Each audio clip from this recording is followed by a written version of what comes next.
आज स्टार्ट करते हैं अपनी एक्सरसाइज का नेक्स्ट क्वेश्चन, जो कि हमारा क्वेश्चन नंबर 7 है। Differentiate between analog electronics and digital electronics. Write down the names of 5 analog and 5 digital devices that are commonly used in everyday life. आपने एनालॉग इलेक्ट्रॉनिक्स और डिजिटल इलेक्ट्रॉनिक्स का फर्क बताना है और इनकी एग्जांपल्स बतानी है। एनालॉग इलेक्ट्रॉनिक्स की बात की जाए तो those quantities whose values increase और डिक्रीज कंटिन्यूसली विद टाइम और remain constant are called analog quantities.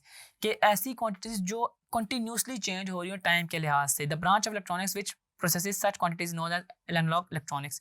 कि ऐसी इलेक्ट्रॉनिक्स की ब्रांच जिसमें हम एनालॉग क्वांटिटीज को प्रोसेस कर रहे हैं वो हमारे पास एनालॉग इलेक्ट्रॉनिक्स कहला रही होती है। ठीक है जी।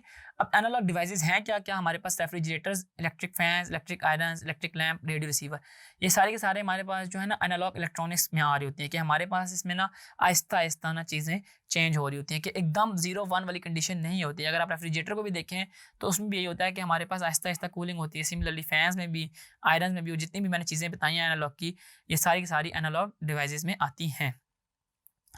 इसके बाद है हमारे पास डिजिटल इलेक्ट्रॉनिक्स। अगर डिजिटल इलेक्ट्रॉनिक्स की बात की जाए, that branch of electronics which processes the data being provided in the form of digits is known as digital electronics.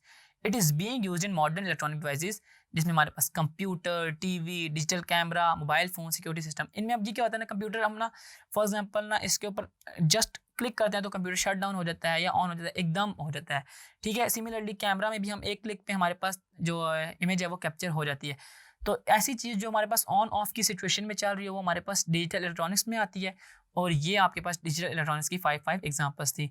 अगर आपके पास पेपर में इस तरह का क्वेश्चन आता है तो आपने इनकी डेफिनेशन लिखने के बाद इस तरह 5 एग्जांपल्स भी लिख देनी है। Thank you.